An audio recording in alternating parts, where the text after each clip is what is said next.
हाँ जी students, last time ਤੁਹਾਡੇ ਨਾਲ ਡਿਸਕਸ ਕੀਤਾ ਸੀ ਕਿ ਫਸਟ ਚੈਪਟਰ ਤੁਹਾਡਾ ਖਤਮ ਹੈ ਤੇ ਅੱਜ ਨੈਕਸਟ ਤੁਹਾਡਾ ਸੈਕੰਡ ਚੈਪਟਰ ਜੋ ਹੈ ਉਹ ਆਪਾਂ ਸਟਾਰਟ ਕਰਾਂਗੇ ਤੇ ਚੈਪਟਰ ਦਾ ਨਾਮ ਹੈ ਤੁਹਾਡਾ ਸਟਰਕਚਰ ਆਫ ਐਟਮ। ਤੇ ਐਟਮ ਦੇ ਬਾਰੇ ਗੱਲ ਕੀਤੀ ਸੀ, ਪਹਿਲਾਂ ਵੀ ਮੈਂ ਦੱਸਿਆ ਸੀ ਤੁਹਾਨੂੰ ਕਿ ਐਟਮ ਕਿਸ ਨੂੰ ਕਿਹਾ ਜਾਂਦਾ ਹੈ, ਇਸ ਦਾ ਨਾਮ ਐਟਮ ਕਿਉਂ ਪਿਆ। ਇੱਕ ਤਾਂ ਇਹ ਦੱਸਿਆ ਸੀ ਤੁਹਾਨੂੰ ਕਿ 400 ਈਸਵੀ ਪੂਰਵ ਸਾਡੇ ਇੰਡੀਆ ਦੇ ਇੱਕ ਮਹਾਰਿਸ਼ੀ ਹੋਏ ਹੈ, ਮਹਾਰਿਸ਼ੀ ਕਨਾਦ, ਜਿਨ੍ਹਾਂ ਨੇ ਇਹ ਕਿਹਾ ਸੀ ਕਿ ਜਦੋਂ ਆਪਾਂ ਪਦਾਰਥ ਨੂੰ ਕੱਟਣਾ ਸ਼ੁਰੂ ਕਰ ਦਈਏ, ਕੱਟਦਿਆਂ ਪਦਾਰਥ ਦਾ ਉਹ ਹਿੱਸਾ ਰਹਿ ਜਾਵੇ, ਬਾਕੀ ਬਚ ਜਾਵੇ, ਜਿਹਨੂੰ ਹੋਰ ਜ਼ਿਆਦਾ ਨਾ ਕੱਟਿਆ ਜਾ ਸਕਦਾ ਹੋਵੇ, ਤਾਂ ਉਸ ਨੂੰ ਕਹਿੰਦੇ ਆ ਕਿ ਪਰਮਾਣੂ ਕਿਹਾ ਜਾਂਦਾ ਹੈ। ਉਹਨਾਂ ਨੇ ਨਾਮ ਦਿੱਤਾ ਸੀ ਉਹਨੂੰ ਪਰਮਾਣੂ ਦਾ। ਤੇ ਉਸੇ ਸਮੇਂ ਦੋ ਗ੍ਰੀਕ ਫਿਲਾਸਫਰਸ ਹੋਏ ਨੇ ਯੂਨਾਨ ਦੇਸ਼ ਦੇ, ਡੈਮੋਕ੍ਰਾਈਟਸ ਤੇ ਲਿਊਸੀਪਸ ਉਹਨਾਂ ਦੇ ਨਾਮ ਸੀ।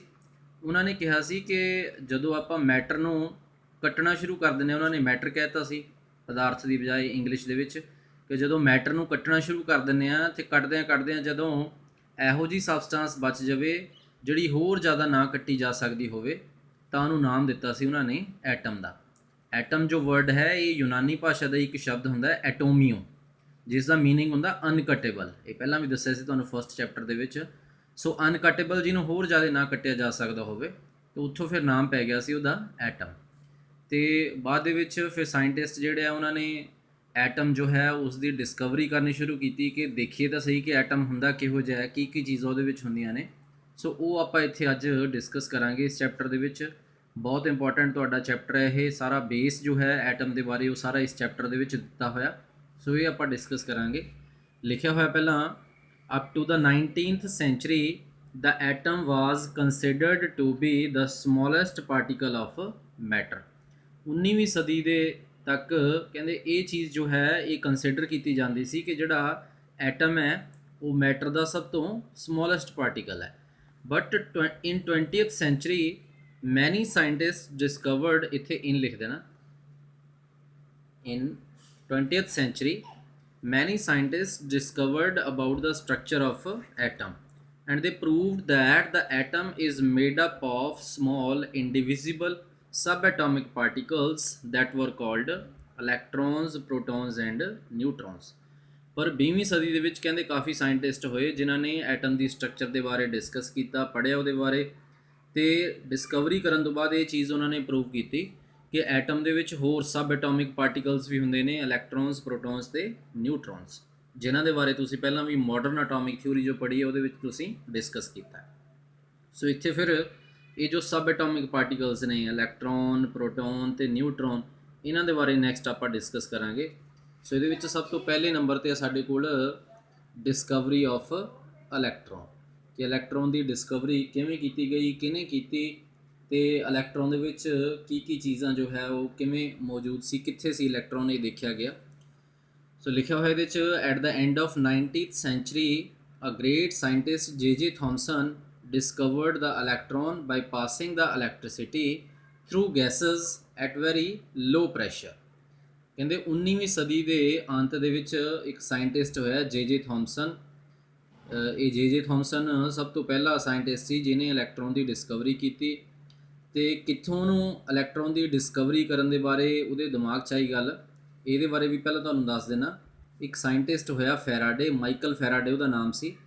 ਉਹਨੇ ਇੱਕ ਐਕਸਪੈਰੀਮੈਂਟ ਕੀਤਾ ਕਿ ਉਹਨੇ ਇੱਕ ਕੰਟੇਨਰ ਦੇ ਵਿੱਚ ਇੱਕ ਇਲੈਕਟ੍ਰੋਲਾਈਟਿਕ ਸੋਲਿਊਸ਼ਨ ਲੈ ਲਿਆ। ਇਲੈਕਟ੍ਰੋਲਾਈਟਿਕ ਸੋਲਿਊਸ਼ਨ ਜਿਹਦੇ ਵਿੱਚ ਪੋਜ਼ਿਟਿਵ ਤੇ ਨੈਗੇਟਿਵਲੀ ਚਾਰਜਡ ਪਾਰਟੀਕਲਸ ਜੋ ਹੈ ਉਹ ਪ੍ਰੈਜ਼ੈਂਟ ਸੀ। ਤੇ ਉਹਨੇ ਉਹਦੇ ਵਿੱਚ ਦੋ ਇਲੈਕਟ੍ਰੋਡਸ ਜੋ ਹੈ ਡਿਪ ਕੀਤੀਆਂ ਤੇ ਉਹਨਾਂ ਨੂੰ ਇੱਕ ਬੈਟਰੀ ਦੇ ਨਾਲ ਕਨੈਕਟ ਕੀਤਾ। ਤੇ ਜਦੋਂ ਉਹਨੇ ਬੈਟਰੀ ਦੇ ਨਾਲ ਕਨੈਕਟ ਕੀਤਾ, ਇਲੈਕਟ੍ਰਿਸਿਟੀ ਪਾਸ ਕਰਵਾਈ, ਤਾਂ ਉਹਨੇ ਦੇਖਿਆ ਕਿ ਉਹ ਜੋ ਪੋਜ਼ਿਟਿਵ ਤੇ ਨੈਗੇਟਿਵ ਇਲੈਕਟ੍ਰੋਡ ਜਿਹੜੀਆਂ ਡਿਪ ਕੀਤੀਆਂ ਸੀ ਉਹਨਾਂ ਦੇ ਆਲੇ ਦੁਆਲੇ ਜੋ ਪਾਰਟੀਕਲਸ ਹੈ ਇਕੱਠੇ ਹੋਣੇ ਸ਼ੁਰੂ ਹੋ ਗਏ, ਅਕਮੂਲੇਟ ਹੋਣੇ ਸ਼ੁਰੂ ਹੋ ਗਏ।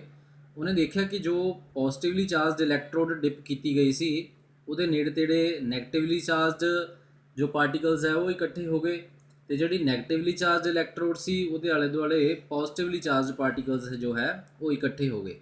ਉਹਨੇ ਦੇਖਿਆ ਕਿ ਇਹ ਜੋ ਸੋਲਿਊਸ਼ਨ ਹੈ ਇਹਦੇ ਵਿੱਚ ਡਿਫਰੈਂਟ ਚਾਰਜਸ ਦੇ ਪਾਰਟੀਕਲਸ ਪ੍ਰੈਜ਼ੈਂਟ ਨੇ, ਪੋਜ਼ਿਟਿਵ ਤੇ ਨੈਗੇਟਿਵ।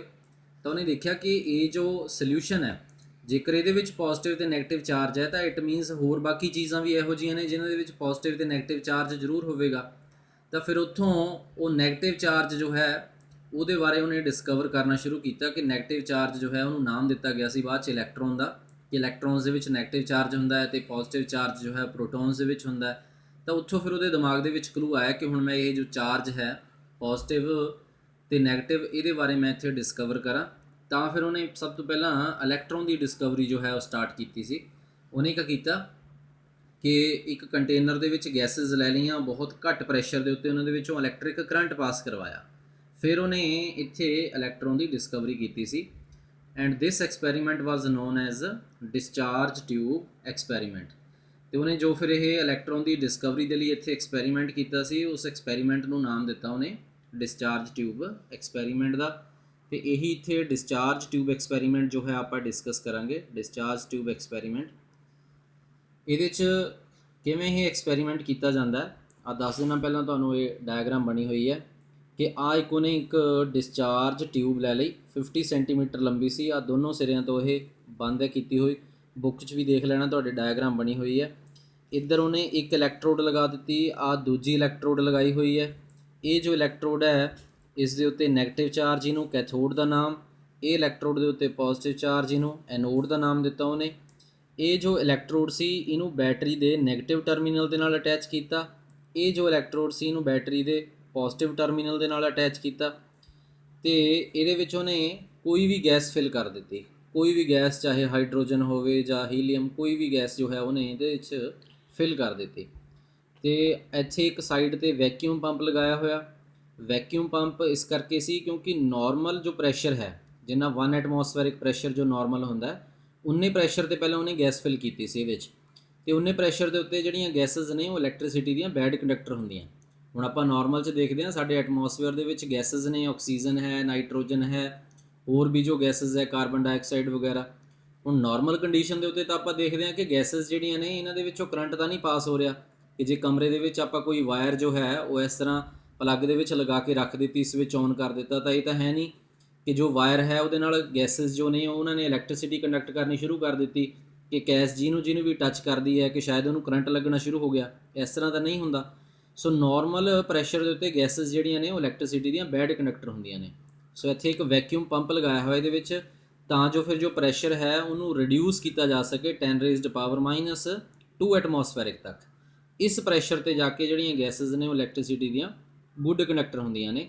ਸੋ ਇਹ ਡਿਸਚਾਰਜ ਟਿਊਬ ਐਕਸਪੈਰੀਮੈਂਟ ਜੋ ਹੈ ਇਹ ਹੁਣ ਆਪਾਂ ਡਿਸਕਸ ਕਰਾਂਗੇ। ਲਿਖਿਆ ਹੋਇਆ we know that at ordinary condition of pressure the gases are poor conductor of electricity. ਕਹਿੰਦੇ ਨੋਰਮਲ ਕੰਡੀਸ਼ਨ ਦੇ ਉੱਤੇ ਜਿਹੜੀਆਂ ਗੈਸਿਸ ਨੇ ਉਹ ਇਲੈਕਟ੍ਰੀਸਿਟੀ ਦੀਆਂ ਪੂਅਰ ਕੰਡਕਟਰ ਹੁੰਦੀਆਂ ਨੇ। But if we increase the voltage and decrease the pressure then the gases become conductor and the electricity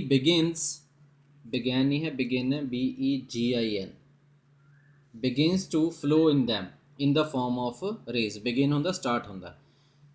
ਕਹਿੰਦੇ ਜੇਕਰ ਆਪਾਂ ਵੋਲਟੇਜ ਇਨਕਰੀਜ਼ ਕਰ ਦਈਏ ਤੇ ਪ੍ਰੈਸ਼ਰ ਡਿਕਰੀਜ਼ ਕਰ ਦਈਏ, ਘਟਾ ਦਈਏ, ਤਾਂ ਉਸ ਸਮੇਂ ਜਿਹੜੀਆਂ ਗੈਸਿਸ ਨੇ ਉਹ ਕੰਡਕਟਰ ਦੀ ਫਾਰਮ 'ਚ ਕਨਵਰਟ ਹੋ ਜਾਂਦੀਆਂ, ਮਤਲਬ ਇਲੈਕਟ੍ਰੀਸਿਟੀ ਦੀਆਂ ਗੁੱਡ ਕੰਡਕਟਰ ਬਣ ਜਾਂਦੀਆਂ ਨੇ ਅਤੇ ਇਲੈਕਟ੍ਰੀਸਿਟੀ ਉਹਨਾਂ ਦੇ ਵਿੱਚ ਪਾਸ ਹੋਣਾ ਸ਼ੁਰੂ ਹੋ ਜਾਂਦੀ ਹੈ। ਬਿਗਿਨਸਟ ਦਾ ਮਤਲਬ ਹੁੰਦਾ ਸ਼ੁਰੂ ਹੋ ਜਾਂਦੀ ਹੈ, to flow in them in the form of raise.